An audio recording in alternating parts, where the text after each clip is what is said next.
Namo tassa bhagavato arahato sama sambuddhassa. Namo tassa bhagavato arahato sama sambuddhassa. Namo tassa bhagavato arahato sama sambuddhassa. Attanang rakhantu parang rakhati, parang rakhantu attanang rakhati.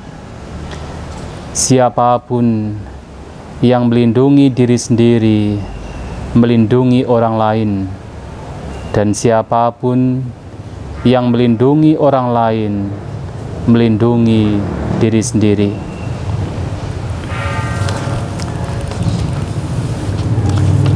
Kepada para romo, ramani, Bapak Ibu, saudara-saudari sekalian, terpujilah Sang Buddha, Namo Buddhaya. Pada kesempatan kali ini,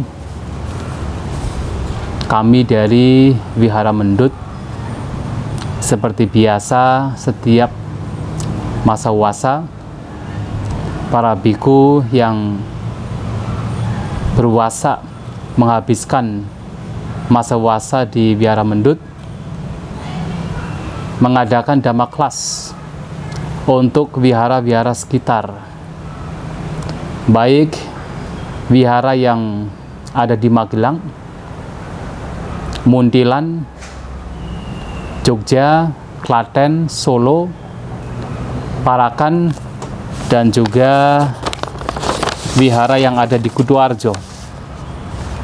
Dan saya mendapatkan tugas untuk memberikan Dhamma Class untuk beberapa wihara dimulai tanggal 3 September, yaitu di Wihara Dhammasundara Solo, kemudian tanggal 2 September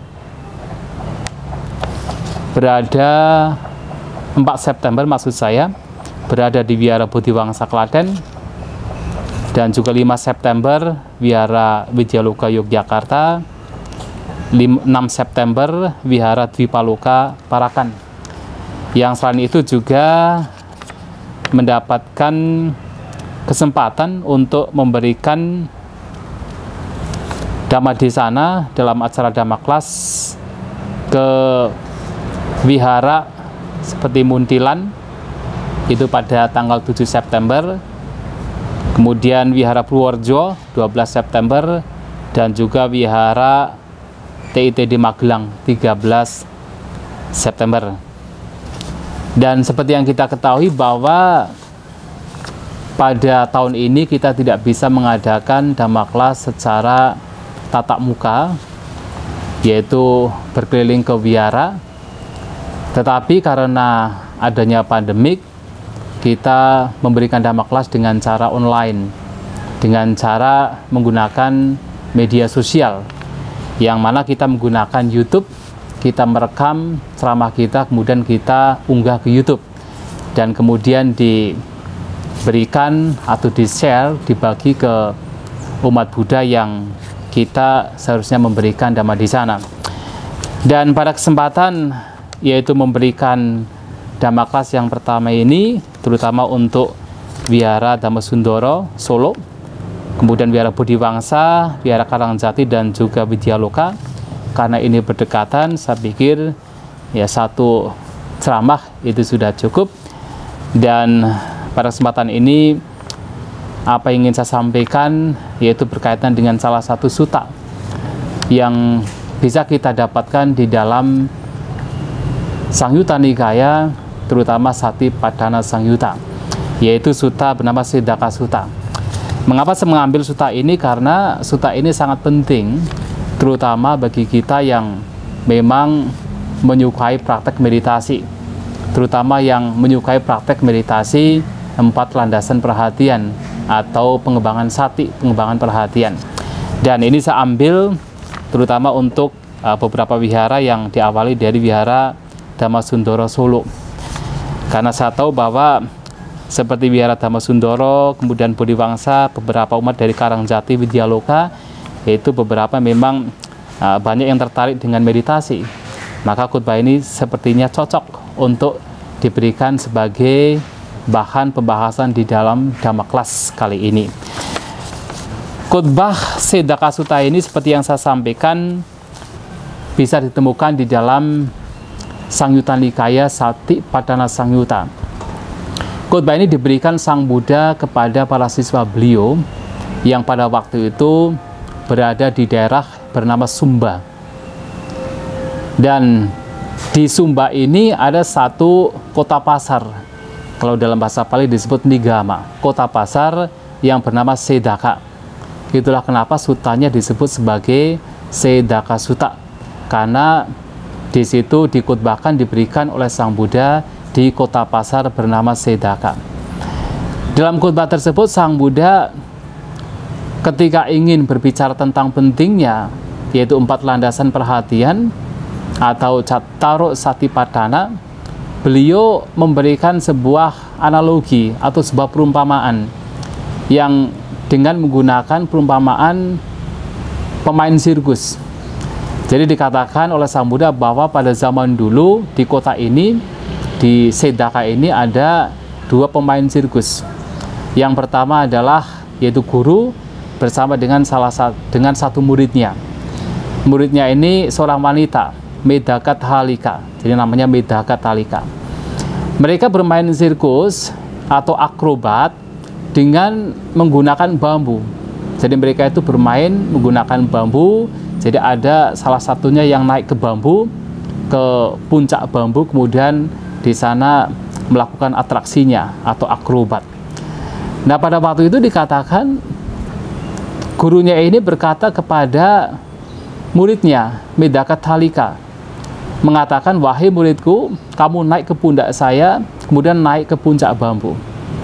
Kemudian saya akan melindungi kamu, kamu melindungi saya.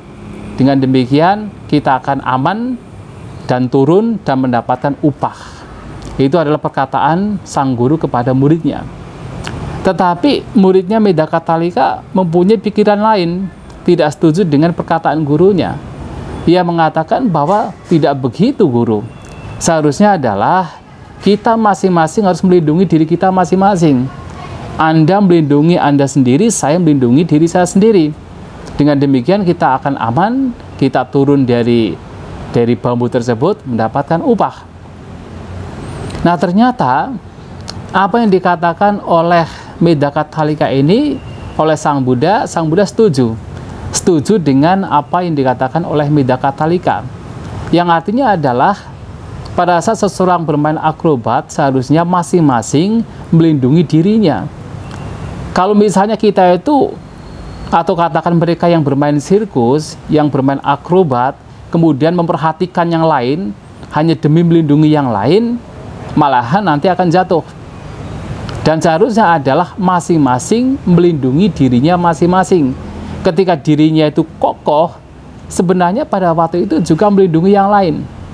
Tapi kalau kita fokus, atau mereka yang bermain sirkus fokus kepada yang lain, malahan kepada dirinya tidak kokoh. Dirinya jatuh, yang lain juga ikut jatuh. Nah, sehingga dalam permainan sirkus tersebut, akrobat tersebut, seseorang harus melindungi dirinya masing-masing. Dan Sang Buddha setuju dengan apa yang dikatakan Medaka Talika. Sang Buddha mengatakan dengan melindungi diri sendiri, sesungguhnya melindungi orang lain.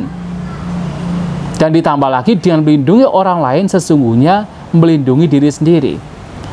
Nah, dalam sutta ini yang menjadi menarik adalah Sang Buddha menambahkan bagaimana seseorang, terutama seorang biku atau seorang praktisi dhamma, melindungi diri sendiri, kemudian dikatakan melindungi orang lain.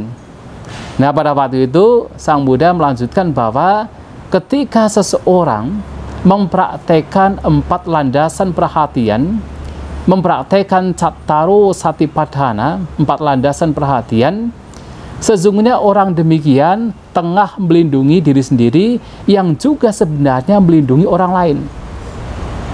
Nah, ini menarik. menariknya adalah bagaimana Sang Buddha ini mengumpamakan praktek 4 landasan perhatian, salah satu praktek yang sangat ditekankan, sangat dianjurkan di dalam ajaran Sang Buddha, dengan permainan akrobat, dengan permainan sirkus. Nah, ini yang perlu kita ketahui. Nah, tentu sebelum kita mengetahui alasannya kenapa, ya tentu kita harus tahu apa itu 4 landasan perhatian secara singkat. Apa 4 landasan perhatian? Ya, kalau kita ingin belajar dengan detail, dengan komprehensif, dengan mendalam 4 landasan perhatian, tentunya kita bisa membaca terutama adalah Mahasatipattana, yaitu khotbah tentang 4 landasan perhatian yang bisa kita temukan di dalam Digha Nikaya maupun Majjhima Nikaya. Nah, secara singkat, 4 landasan perhatian adalah sebuah praktek meditasi yang mengutamakan sati sampajanya, mengutamakan perhatian dan kebijaksanaan, sati dan panya, perhatian dan kebijaksanaan menggunakan 4 landasan atau menggunakan 4 objek meditasi.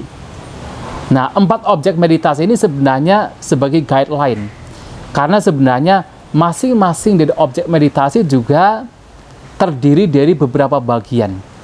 Nah, objek meditasi pertama yang digunakan untuk sebagai landasan perhatian adalah jasmani, yang sering dikenal sebagai kaya nupassana. Jadi merenungkan dengan perhatian, dengan kebijaksanaan jasmani. Kemudian yang kedua adalah memperhatikan, merenungkan dengan kebijaksanaan perasaan, atau disebut vedanupassana. Yang ketiga adalah dengan merenungkan, yaitu cita atau batin, cita nupassana. Sedangkan yang keempat adalah dengan memperhatikan, merenungkan melalui kebijaksanaan, yaitu dhamma atau bentuk-bentuk pikiran. Nah, disebut sebagai dhamma nupassana. Nah, di dalam praktek meditasi ini, terutama menggunakan 4 landasan perhatian ini, tentu seseorang dianjurkan untuk fokus terhadap dirinya sendiri, terutama fokus terhadap batin dan jasmani. Sesungguhnya ketika dikatakan 4 landasan perhatian yang berkaitan dengan rupa, vedana, cita, dan dhamma, itu kalau kita persingkat, kita rangkum menjadi batin dan jasmani. Terutama ketika berbicara rupa, itu mengacu kepada yaitu jasmani. Sedangkan yang 3 lainnya mengacu kepada batin dan jasmani. Dan harus fokus terhadap yaitu diri sendiri, batin dan jasmani. Dan selain itu, kita perhatikan dalam praktek yaitu menggunakan 4 landasan perhatian ini, seseorang dianjurkan untuk senantiasa memperhatikan apa yang saat ini sekarang sedang terjadi. Jadi tidak membiarkan batinnya mengembara ke masa lampau ataupun yang akan datang, tetapi senantiasa berada di saat ini dan sekarang. Itulah praktek 4 landasan perhatian. Dan ini ada sedikit perbedaan ketika seseorang mempraktekkan meditasi dengan tujuan untuk mendapatkan ketenangan. Biasanya ketika seseorang mempraktikkan meditasi dengan tujuan mendapatkan ketenangan, biasanya seseorang hanya fokus kepada satu objek. Jadi all the time, jadi di setiap waktu, ya kalau bisa secara terus-menerus seseorang harus memperhatikan satu objek meditasi. Misalnya, pada saat kita bermeditasi menggunakan objek keluar masuknya nafas, maka pada waktu itu harus betul-betul memperhatikan nafas saja. Nah, tetapi di sini mempraktekkan 4 landasan perhatian, seseorang tidak hanya sekedar memperhatikan nafas. Jadi apapun objeknya bisa diperhatikan. Selama itu masih berkaitan dengan 4 landasan perhatian, itu bisa diperhatikan.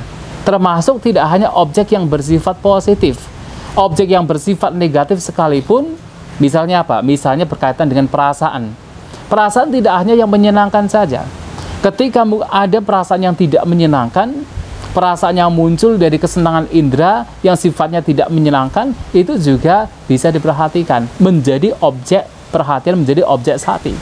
Atau ketika seseorang muncul dalam batinnya itu batin atau pikiran yang tidak baik, pikiran yang buruk, itu juga menjadi objek perhatian. Nah, Dalam meditasi ini seseorang dianjurkan untuk memperhatikan apapun fenomena yang muncul yang saat itu, atau katakan yang saat ini sekarang sedang terjadi. Apapun fenomena yang muncul yang berkaitan dengan batin dan jasmani. Nah, ini adalah secara singkat bagaimana seseorang mempraktikkan 4 landasan perhatian yang oleh Sang Buddha dalam khotbah-khotbah beliau dalam Mahasatiparana Sutta dan juga di dalam Satipatthana Sanyutta Nikaya. Sang Buddha telah menjabarkan, telah memberikan penjelasan yang sangat detail, sangat komprehensif. Nah, yang menjadi menarik di sini adalah yang seperti tadi saya sampaikan, bagaimana permainan sirkus, permainan akrobat ini bisa disamakan dengan ketika seseorang mempraktekkan 4 landasan perhatian. Dan bagaimana mempraktekkan 4 landasan perhatian di sini seperti seorang pemain sirkus yang melindungi diri sendiri kemudian melindungi orang lain. Nah, yang pertama, seperti halnya seorang pemain sirkus dalam mereka itu memperagakan atau menunjukkan atraksi mereka harus melindungi diri sendiri. Nah, demikian pula pada saat seseorang praktek meditasi menggunakan landasan perhatian, yang difokuskan, yang diperhatikan tidak lain adalah diri sendiri. Yang menjadi fokus, menjadi perhatian dalam praktek meditasi, dalam praktek mengembangkan landasan perhatian sati, yang difokuskan, yang diperhatikan adalah diri sendiri, bukan orang lain. Jasmani adalah diri sendiri, perasaan juga diri sendiri, batin juga diri sendiri, bentuk-bentuk pikiran yang diperhatikan juga adalah diri sendiri. Yang diperhatikan, yang menjadi fokus dalam meditasi adalah diri sendiri. Tetapi pertanyaannya adalah kenapa ketika seseorang memperhatikan diri sendiri, ia tidak hanya melindungi diri sendiri, tetapi juga melindungi orang lain.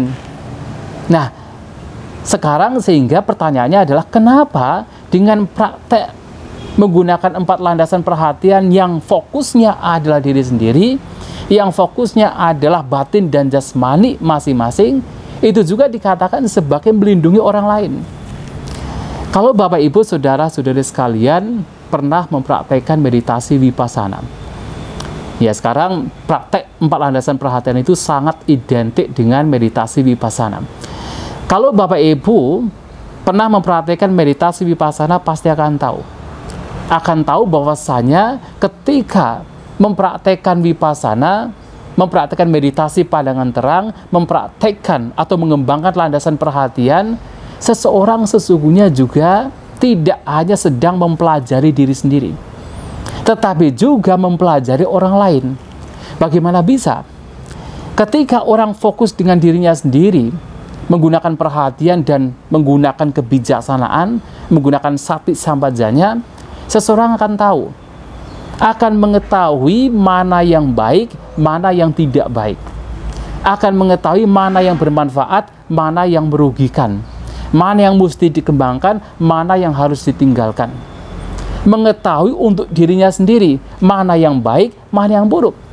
Mengetahui mana yang baik, mana yang buruk, seseorang akan hanya melakukan yang baik untuk dirinya sendiri. Dan juga mengetahui mana yang bermanfaat dan tidak bermanfaat, seseorang akan melakukan apa yang bermanfaat untuk dirinya sendiri. Mengetahui mana yang mesti dikembangkan dan mana yang harus ditinggalkan, seseorang akan tahu bahwasanya yang harus dilakukan adalah hal yang harus dikembangkan, yang mesti dikembangkan untuk dirinya sendiri. Mengetahui mana yang baik, mana yang buruk untuk dirinya sendiri, seseorang sebenarnya juga akan tahu mana yang terbaik, mana yang bermanfaat, mana yang tidak merugikan untuk orang lain. Seseorang yang tahu mana yang baik dan mana yang buruk atas praktek 4 landasan perhatian akan bertindak, akan berucap, akan berpikir terhadap orang lain hanya yang baik, hanya yang bermanfaat, yang tidak merugikan. Sehingga sebenarnya pada saat seseorang mempraktekkan 4 landasan perhatian, yang artinya adalah mempelajari yang terbaik untuk dirinya sendiri, seseorang juga akan tahu yang terbaik untuk orang lain. Sehingga ketika berucap, ketika berbuat terhadap orang lain adalah ucapan perbuatan yang tidak merugikan. Nah, disinilah kenapa ketika seseorang mempraktikkan 4 landasan perhatian yang adalah melindungi diri sendiri, sesungguhnya pada saat itu juga melindungi orang lain. Nah, di sini ketika seseorang seperti seorang akrobat melindungi diri sendiri, ia juga melindungi orang lain. Ini yang pertama. Yang kedua adalah pada saat seseorang atau mereka yang sedang bermain akrobat menunjukkan atraksi mereka, seseorang yang bermain akrobat apalagi menggunakan katakan alat-alat yang bisa membahayakan hidupnya, seperti yang tadi misalnya kedua akrobat ini harus naik ke batang bambu dan berdiri di atas puncak bambu. Sebenarnya mereka itu melakukan atraksi yang ini berkaitan dengan hidup dan mati. Berkaitan dengan hidup dan mati. Kalau sampai ada kesalahan sedikit saja, mereka bisa jatuh dan bisa merugikan hidupnya, bisa melukai hidupnya, bahkan bisa membunuh hidupnya. Nah, hal yang sama sebenarnya terjadi pada seseorang yang mempraktekkan meditasi 4 landasan perhatian. Di dalam kehidupan spiritual, praktek 4 landasan perhatian ini sangat penting, karena ini berkaitan dengan hidup dan mati. Tetapi tentu yang dimaksud dengan hidup dan mati dalam kehidupan spiritual itu bukan disebabkan karena seseorang jatuh dari tempat yang tinggi kemudian mati. Tidak seperti yang permainan akrobat tadi, tetapi lebih kepada bahwa hidup dan mati dalam kehidupan spiritual adalah ketika seseorang batinnya dikuasai oleh kotoran batin, itu seperti mati, seperti orang yang terbunuh. Kalau kita memperhatikan dalam salah satu syair Dhammapada, di mana di sana Sang Buddha mengatakan bahwa ketika seseorang hidup dengan kelengahan, dia itu seperti orang yang sudah mati. Sementara ketika seseorang hidup dengan kewaspadaan, dia itu seperti orang yang tidak mati. Artinya apa? Dalam kehidupan spiritual, kalau seseorang itu hidupnya lengah, hidupnya tidak ada perhatian, tidak ada kehati-hatian, tidak ada sati, tidak ada appamada, dia itu seperti orang mati. Karena apa? Karena batinnya dikuasai, dicengkram, dihancurkan oleh mara. Dan mara yang sering diterjemahkan sebagai yaitu pikiran jahat, mara itu dari kata apa? Mareti, pembunuh. Artinya kalau pikiran kita itu dikuasai oleh kotoran batin, artinya kita itu dibunuh. Spiritualitas kita itu dibunuh. Nah, tetapi kalau seseorang waspada, hati-hati, orang tersebut seperti orang yang hidup, atau katakan orang yang hidup, orang yang tidak mati. Itu dalam kehidupan spiritual. Nah, seperti ini di dalam, yaitu kalau kita korelasikan dengan permainan akrobat, itu juga sama.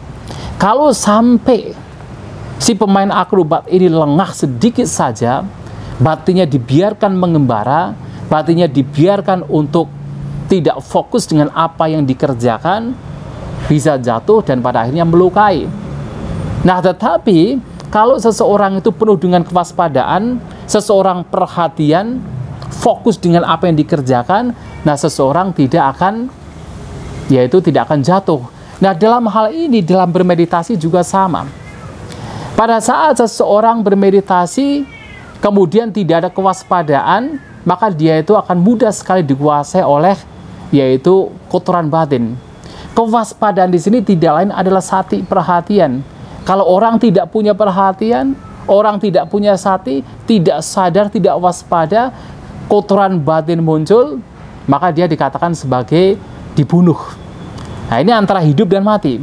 Maka ada satu perumpamaan yang diberikan oleh Sang Buddha ketika seseorang mempraktekkan meditasi menggunakan sati, menggunakan perhatian. Nah, dikatakan bahwa seumpamanya ada seseorang yang pergi ke kerumunan orang. Nah, kerumunan tersebut sedang ada pertunjukan, ada seorang penari yang cantik, penari yang sedang menari, di mana dikerumuni oleh banyak orang. Nah, dikatakan apa? bahwa ada seseorang yang disuruh untuk pergi ke kerumunan tersebut dengan membawa satu tempayan berisi air penuh. Nah, diminta untuk masuk ke dalam kerumunan tadi. Dan kalau sampai satu tetes airnya itu jatuh, di belakang orang tersebut sudah dipersiapkan satu orang dengan pedang terhunus. Dan kalau satu tetes air itu jatuh, kepalanya terpenggal. Apa yang mesti dia lakukan? Agar pada saat berjalan di kerumunan yang banyak orang membawa satu ember di kepalanya, kemudian airnya tidak jatuh. Dia harus betul-betul hati-hati, betul penuh perhatian. Jangan sampai satu tetes airnya yang keluar, yang muncrat kemudian terjatuh. Harus hati-hati. Kalau sampai airnya satu tetes saja jatuh, kepalanya terpenggal. Nah, seperti ini Sang Buddha mengatakan bahwa dalam meditasi menggunakan sati perhatian juga hendaknya demikian. Bagaimana kita dianjurkan untuk betul-betul penuh perhatian terhadap pikiran kita. Jangan sampai lengah, jangan dibiarkan untuk mengembara ke masa lampau ataupun yang akan datang. Harus berada di saat ini dan sekarang, penuh kesadaran, penuh perhatian, eling, waspada terhadap pikiran sendiri. Kalau sampai keluar, itu seperti kita itu, kepala kita sudah dipenggal, artinya kita terbunuh. Nah, itulah bagaimana seseorang pada saat mempraktikkan perhatian harus betul-betul waspada. Karena begitu pikiran sudah lengah, kotoran batin, sang mara itu akan datang menyerang kita, menyerang si praktisi menggunakan perhatian tersebut. Maka akan mengalami kerugian, akan jatuh, akan mendapatkan yaitu ketidakmanfaatan, mendapatkan kerugian. Nah, seperti seorang akrobat yang tadi hidup, katakan mereka itu memainkan beratraksi yang itu adalah antara hidup dan mati. Harus betul-betul hati-hati, harus betul-betul penuh perhatian. Meditasi menggunakan sati juga sama, harus betul-betul hati-hati. Karena sampai lengah, kalau sampai lengah, kotoran batin, sang mara akan menyerang pikiran praktisi yang mengembangkan perhatian demikian. Kemudian Bapak Ibu Saudara-saudari sekalian, selain dua hal tadi yang memberikan kesamaan antara ketika seseorang bermain akrobat dengan seseorang sedang mempraktekkan meditasi menggunakan sati perhatian, yang ketiga adalah pada saat seseorang bermain akrobat, seseorang harus betul-betul seimbang. Seperti yang tadi, ketika dua orang ini bermain akrobat, harus duduk, harus berdiri di puncak bambu, harus memiliki keseimbangan. Karena kalau tidak seimbang, jatuh dan juga akan melukai. Dan ternyata pada saat kita bermeditasi juga sama. Pada saat seseorang mengembangkan perhatian, mengembangkan sati, keseimbangan batin juga sangat dibutuhkan, sangat diperlukan. Maka Sang Buddha pernah mengatakan bahwa sati perhatian ini salah satu fungsinya adalah untuk menyeimbangkan batin. Nah, jadi dikatakan seperti ini. Pada saat seseorang bermeditasi, biasanya ada dua bentuk pikiran yang muncul, yang menjadi gangguan. Yang pertama adalah batin seseorang kemudian terbawa atau terseret oleh pikiran yang begitu berkobar atau begitu terburu-buru, ingin cepat-cepat. Batin yang tidak mau beristirahat, batin yang gelisah, batin yang terus berpikir. Itu yang pertama. Yang kedua, kalau tidak demikian, seseorang ketika mengembangkan pikirannya, mengembangkan batinnya, kemudian terbawa oleh kemalasan, terbawa oleh terlalu rileks. Nah, dua kondisi batin ini harus diseimbangkan. Terlalu malas, terlalu rileks itu tidak baik. Terlalu malas terutama tidak baik. Batin yang terlalu berkobar itu juga tidak baik. Maka dikatakan bahwa ketika batin terlalu berkobar, batin terlalu antusias, batin tidak mau beristirahat, terlalu banyak berpikir gelisah, pada waktu itu harus dimunculkan 3 kualitas. Karena ini berkaitan dengan satak bujanga, 7 faktor pencerahan. Kualitas pertama adalah seseorang harus mengembangkan yaitu passaddhi, ketenangan.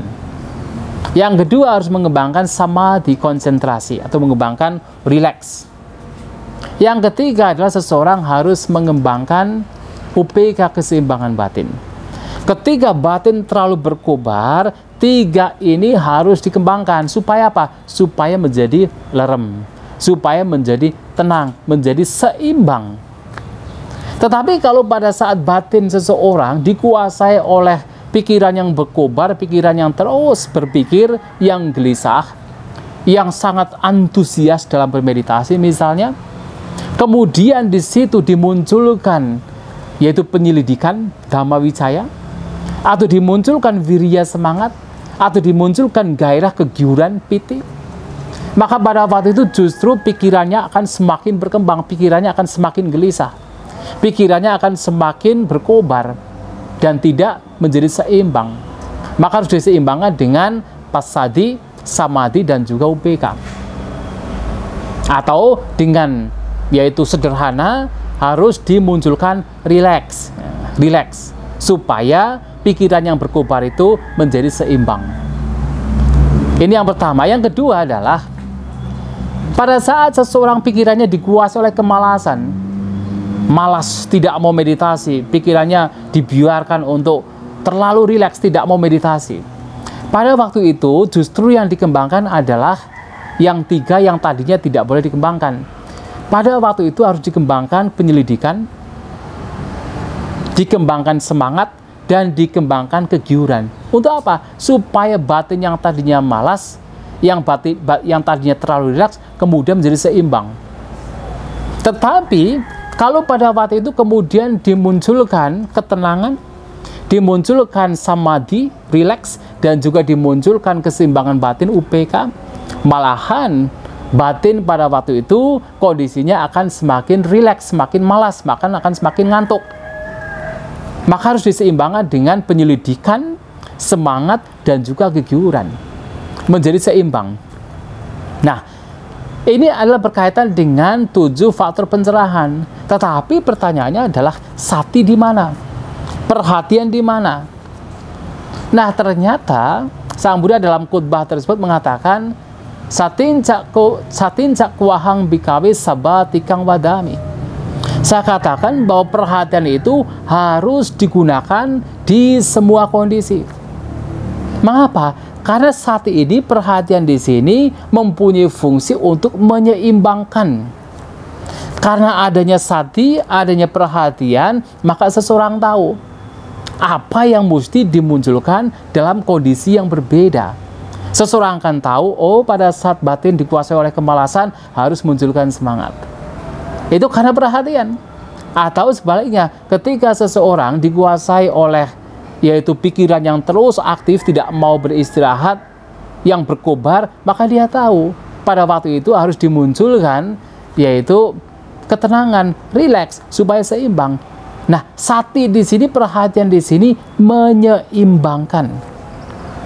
Maka dalam praktek meditasi yang diajarkan oleh Guru Agung kita Sang Buddha, apapun jenis meditasinya, apakah demi pengembangan ketenangan atau demi pengembangan kebijaksanaan, Sang Buddha memberikan perumpamaan bahwa dalam meditasi harus diumpamakan seperti kecapi. Artinya adalah kecapi, terutama senar kecapi, agar bisa memberikan yaitu suara yang indah, bisa dimainkan dengan baik, harus dipasang, tidak terlalu kencang dan juga tidak terlalu kendor. Kalau terlalu kencang akan putus dan tentu tidak bisa memberikan suara. Dan kalau terlalu kendor juga tidak akan memberikan suara, tidak bisa memproduksi suara. Maka harus dipasang dengan tidak terlalu kencang, tidak terlalu kendor, baru kemudian bisa memberikan suara, bisa dimainkan dengan baik. Nah, dalam meditasi ini juga sama, mengembangkan perhatian, 4 landasan perhatian, seseorang harus memiliki keseimbangan batin. Keseimbangan di sini bisa diperoleh dengan cara yaitu mengembangkan sati, mengembangkan perhatian. Dan itulah kenapa praktek 4 landasan perhatian ini sangat sesuai dengan apa yang dilakukan oleh para akrobat, yaitu mereka harus seimbang. Kalau tidak seimbang akan jatuh. Demikian pula dalam praktek 4 landasan perhatian, kalau tidak seimbang akan jatuh.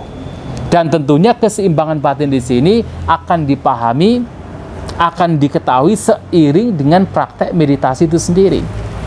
Nah, ini yang ketiga. Kemudian yang keempat,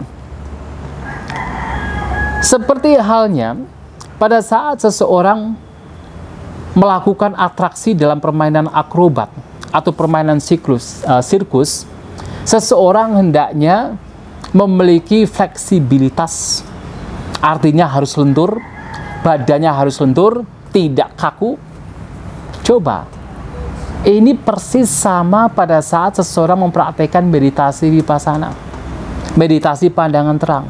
Persis sama pada saat seseorang sedang mempraktekkan 4 landasan perhatian. Samanya di mana? Samanya adalah seperti yang tadi di depan saya sampaikan, meditasi vipassana, meditasi menggunakan 4 landasan perhatian, itu memiliki objek yang beragam, objek yang bervariatif, tidak hanya satu objek. Sehingga dalam praktek vipassana, seseorang dianjurkan untuk tidak hanya sekedar fokus dengan satu objek. Memang dalam meditasi ini semaksimal mungkin ketika objek utamanya masih ada, masih dominan, seseorang semaksimal mungkin memperhatikan objek utama. Tetapi itu pun juga tidak kaku. Ketika ada objek-objek lain yang muncul, apalagi objek-objek yang lain itu dominan, lebih kuat dari objek utama, seseorang juga dianjurkan untuk memperhatikan objek tersebut. Nah, sehingga di sini seseorang membutuhkan fleksibilitas, membutuhkan kelenturan batin, agar bagaimana seseorang mampu untuk memperhatikan berbagai macam objek yang muncul, berbagai macam fenomena yang muncul tanpa menghilangkan ketenangan batin orang tersebut. Nah, ini persis sama ketika seseorang sedang memperagakan pertunjukan akrobat. Dengan badannya yang lentur, dengan fleksibilitas yang tinggi, seseorang melakukan itu tanpa menghancurkan atau tanpa mengganggu ketenangannya. Meditasi vipassana juga sama. Bagaimana dengan objek-objek yang bermunculan, yang berganti-ganti, yang tidak hanya satu objek, dan seseorang mampu memperhatikan berbagai macam objek dengan satu objek utamanya, tetapi di saat yang sama tidak ada gangguan, batin tetap tenang, batin tetap seimbang, walaupun objeknya itu berganti. Dan itulah kenapa meditasi vipassana menggunakan 4 landasan perhatian itu memiliki ciri yang sama seperti ketika seseorang sedang bermain akrobat. Harus seimbang, harus lentur. Lentur, seimbang, tetapi tetap tenang. Dalam meditasi vipassana, menggunakan 4 landasan perhatian, seseorang batinnya harus lentur dengan berbagai macam objek yang munculnya lenyap, tidak hanya satu objek, tetapi tidak mengganggu ketenangan pikirannya. Tentu Bapak Ibu Saudara-saudari sekalian yang pernah mengikuti retreat meditasi atau yang memang suka bermeditasi menggunakan perhatian akan tahu hal ini, akan merasakan hal ini, akan memahami hal ini. Itulah Bapak Ibu Saudara-saudari sekalian kenapa 4 landasan perhatian di sini diumpamakan seperti permainan akrobat. Seperti halnya seseorang bermain akrobat yang melindungi diri sendiri, sesungguhnya melindungi orang lain. Demikian pula mempraktekkan 4 landasan perhatian melindungi diri sendiri dan juga melindungi orang lain.